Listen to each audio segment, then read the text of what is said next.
Ready? Start. Sir, before I come to the main provisions of the bill, I would like to explain briefly the need for bringing in this measure.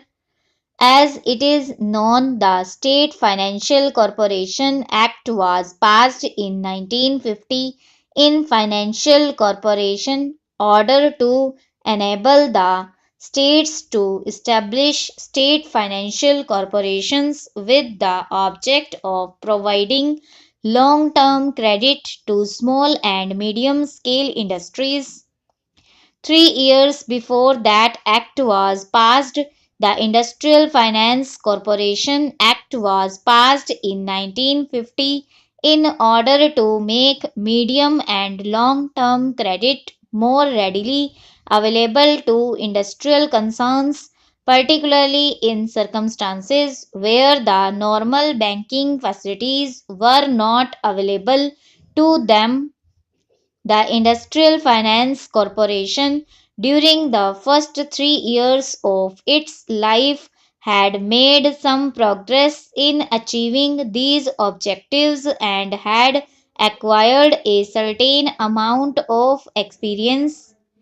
Full use of the experience acquired by the Industrial Finance Corporation during the 3 years of its life was made in drafting the State Financial Corporations Act 1950.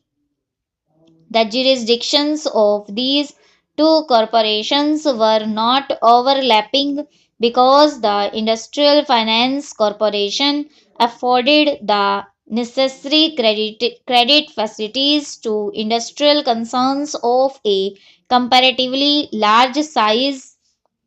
It could not possibly provide the same facilities to smaller concerns located throughout India to meet the regional demands, and therefore there was a demand from various states for the establishment of such institutions which may cater to the needs of the various states.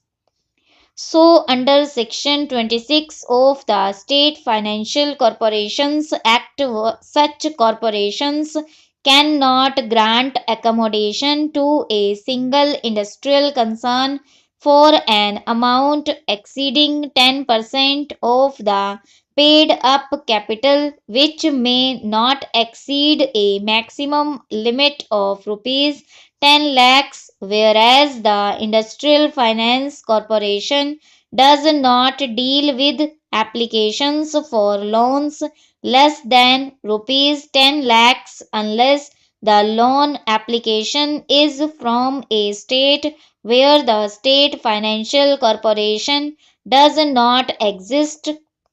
So, the House will appreciate that the state finance corporations have a very important role to play in the growth of small and medium scale industries. The second five-year plan lays considerable emphasis on basic and heavy industries, but the growth of small and medium scale industries also finds an important place in the plan and in the country's economy. It is therefore necessary that the state financial corporations should be able to meet the requirements of the small scale industries. With this view, last year the House will remember the State Financial Corporations Act 1950 was amended in order to make newly formed industrial concerns eligible for loans from the state financial corporations.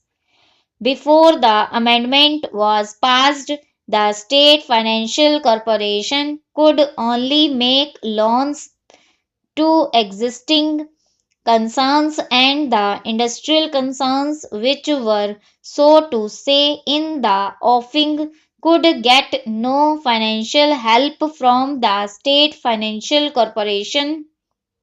It was thought, in view of the impact of industrialization and greater emphasis laid on the development of small and medium scale industries that the whole working of the state financial corporations, which were important corporate institutions catering to the needs of such industries, should be reviewed.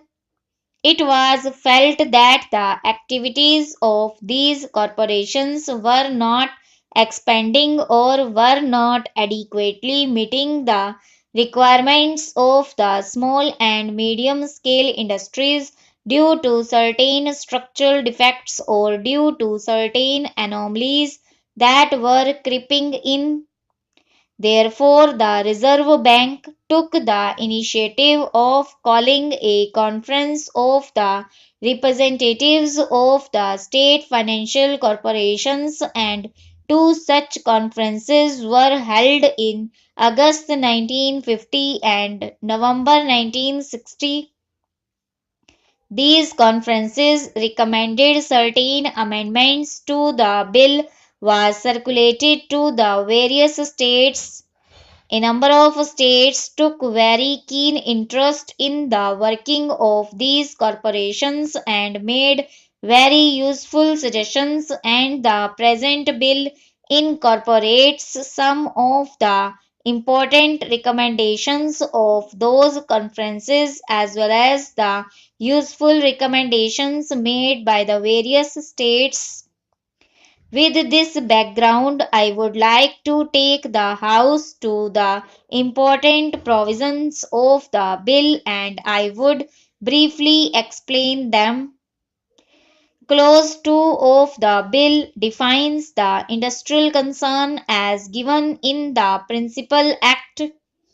The Principal Act limits the scope of the activities of the corporation to only such concerns as are engaged or are to be engaged in the manufacture, preservation, or processing of goods, or in mining, or in the generation or distribution of electricity, or any other form of power. In the absence of any clear definition of the phrase processing of goods, the corporations were finding it somewhat difficult to decide whether a particular concern fulfilled the necessary conditions to make them eligible for assistance by the corporation.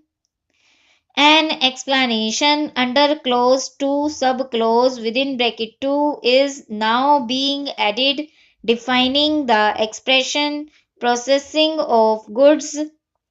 This explanation will remove the difficulties of the state financial corporations.